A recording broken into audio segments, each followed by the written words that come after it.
Hey everybody, it's Jimmy from the DIY and Digital, and today we're beginning our mountain scenery project.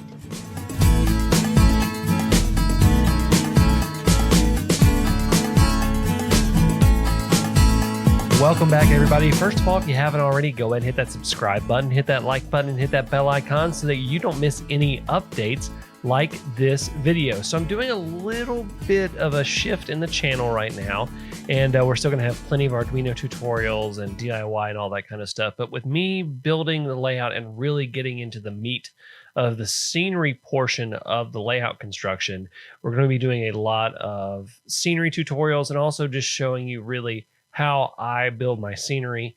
And we're going to be doing a little mini series on that right now involving a mountainous section on my layout.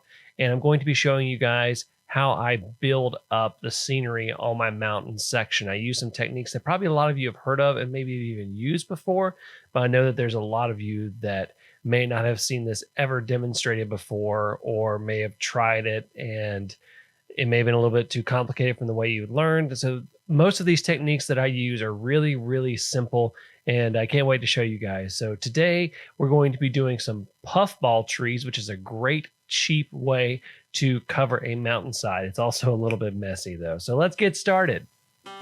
Today we're going to be working on this bare mountainside. Now I cover this entire mountainside with my DIY Sculpt-A-Mold. Here's a link to that tutorial right there. And we're going to be doing this and completely covering it with puffball trees. Here's a complete list of all the supplies that you will need. Now, first of all, I'd like to recommend that you wear some nitride gloves or latex gloves. Nitride's really better. You can find them just about anywhere. Now, here's the main material we're going to be using to make these puffball trees. This is black polyfill.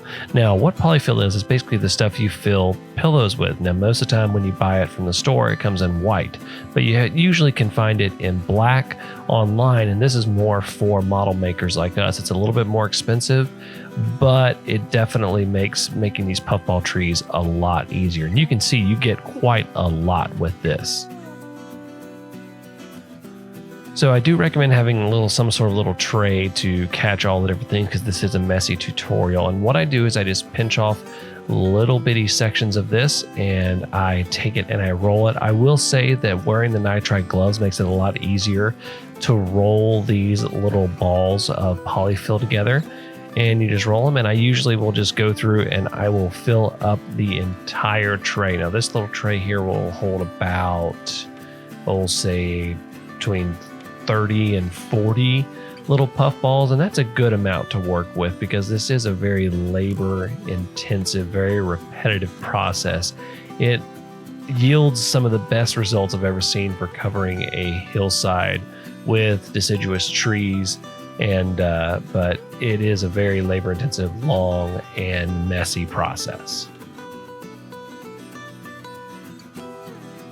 All right, so I take that same tray and I use some Woodland Scenics fine turf. I use a medium green blend, and then I also use a burnt grass blend, and I love to mix the textures together because it's going to allow it to look a little bit different. And then I take a container and I pour some of my DIY Scenic cement, which is just 50-50 water and white glue. And then I dunk the little puff balls that I made in them, and I get them good and soaked. And then I also will squeeze them out, and this also lets the glue get all over there. And then I just roll them in the fine turf, and you can see they cover up and they look really nice. They look more like bushes right now, but since they're gonna be covering this hillside and we wouldn't see the stumps anyways, that's where you're really gonna get the trees. And so now I just repeat the process over and over and over again.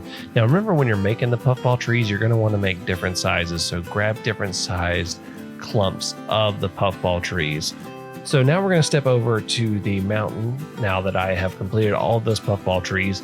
And I start off by pouring a little bit of white glue on the mountain, and then I spread it out nice and evenly.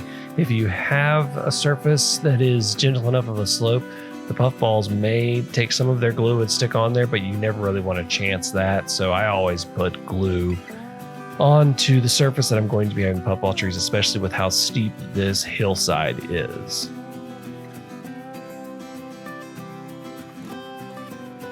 And then I start putting puffball trees. I like to start in a random location And you can see that sometimes they do have a little bit of trouble sticking, and then I stick a few more around just to get a good base. Now, one little trick I use to make them look as random as possible is I will grab 2 or 3 or even 4 at a time, and I will stick them in clumps. That way I don't get little lines of puffball trees. And this really helps give that random look of treetops on top of a hillside. And you can see I did have to add a little bit more glue to get this particular batch of trees on here. But yeah, so that's pretty much it. That's the way that you make these puffball trees. It's a really simple technique. So let's take a look at the final result once I was able to cover up this entire hillside. Now, a lot of people will actually stop right here, and I will fully admit that I absolutely love the look of puffball trees on a hillside like this. You can see the little rock outcropping pops out great.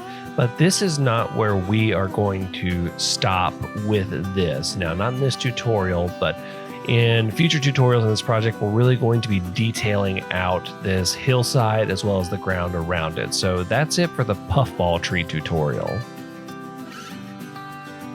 So that's kind of a part 1 of my mountain scenery section that I'm going to be doing. Like I said, a little mini series here. We're going to be doing some detailing and making that mountain really pop. And we're also going to be doing a lot of the ground cover. And I don't know if you noticed, but there is a little bit of a riverbed there. So we're going to be doing some projects with some water effects as well. So you definitely don't want to miss that. So if you haven't already, go ahead and hit that subscribe button, hit that like button, and hit that bell icon so that you don't miss any updates like this video. Until next time, I'm Jimmy from the DIY and Digital. Happy railroading.